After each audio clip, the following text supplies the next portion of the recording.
দুটো হাত নেই, তবুও সব আছে। স্ত্রী, সন্তান, টাকা পয়সা কিংবা জনপ্রিয়তা, কোনো কিছুরই অভাব নেই জীবনে। এমনকি আল্লাহ এতই দিয়েছেন যে নিয়মিত দান করছেন।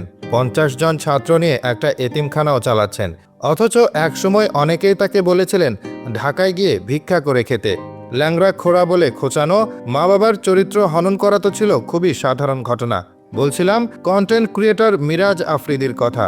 দুটো পা দিয়েই যিনি লিখে ফেলেছেন নিজের ভাগ্য। পরিশ্রম আর হার না মানা মানসিকতা দিয়ে যাপন করছেন এমন এক জীবন যা দুই হাত থাকা অনেক মানুষের জন্য স্বপ্ন। জন্ম থেকেই দুটো হাত নেই মিরাজ আফ্রিদির। তার আসল নাম মিরাজুল ইসলাম। কৃষক বাবা ও গৃহিণী মায়ের 3 সন্তানের মধ্যে তিনি সবার ছোট।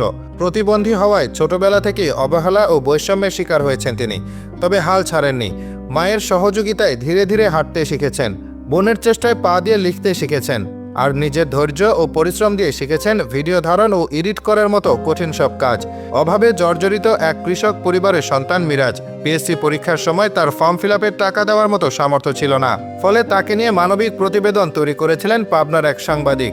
আর সেই প্রতিবেদনের মধ্য দিয়ে তিনি নজরে পড়েছিলেন তৌহিদ আফ্রিদির বাবা এবং মাই টিভির পরিচালক নাসির উদ্দিন সাথীর, যার উসিলাতে বদলে গেছে মিরাজের কষ্টের জীবন। পিএসসির পর থেকে তৌহিদ আফ্রিদির বাবার সহায়তায় পড়াশোনা চালিয়ে যেতে থাকেন মিরাজ।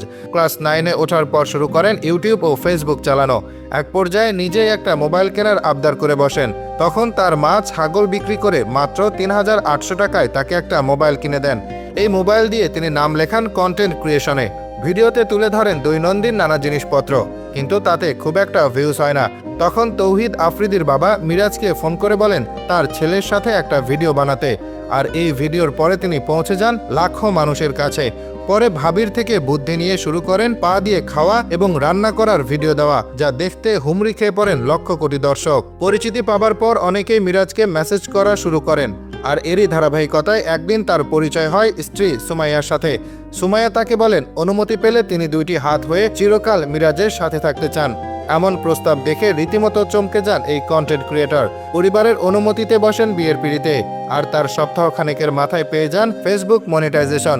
প্রথম 2 মাসে আয় করেন প্রায় 2 লাখ টাকা। এরপর টানা 2 বছরে আয়ের অঙ্ক গিয়ে দাঁড়ায় 60 লাখ টাকায়। পরে মিরাজ আরও সুদূর প্রসারে চিন্তা করেন। ভবিষ্যতের কথা ভেবে শুরু করেন সেলুনের ব্যবসা। একসময় ঠিকমতো খেতে না পেলেও এখন বদলে গেছে তার জীবন। দেখতে দেখতে তিনি 1 মেয়ে ও 3 ছেলের বাবা হয়েছেন। স্ত্রী সন্তান নিয়ে দেশ বিদেশে ঘুরেও বেড়াচ্ছেন। প্রয়োজন মাফিক মেটাচ্ছেন পরিবারের সকল চাহিদা। এতিমদের কথা ভেবে চালাচ্ছেন একটি এতিমখানাও। এমনকি এত সব সামলে স্নাতকে পড়াশোনাও করছেন। ফলে বলা চলে অদম্য ইচ্ছাশক্তি থাকলে 2টি হাত ছাড়াও সমাজে প্রতিষ্ঠিত হওয়া যায়, বাঁচা যায় অন্য 10 জন মানুষের মতো করে।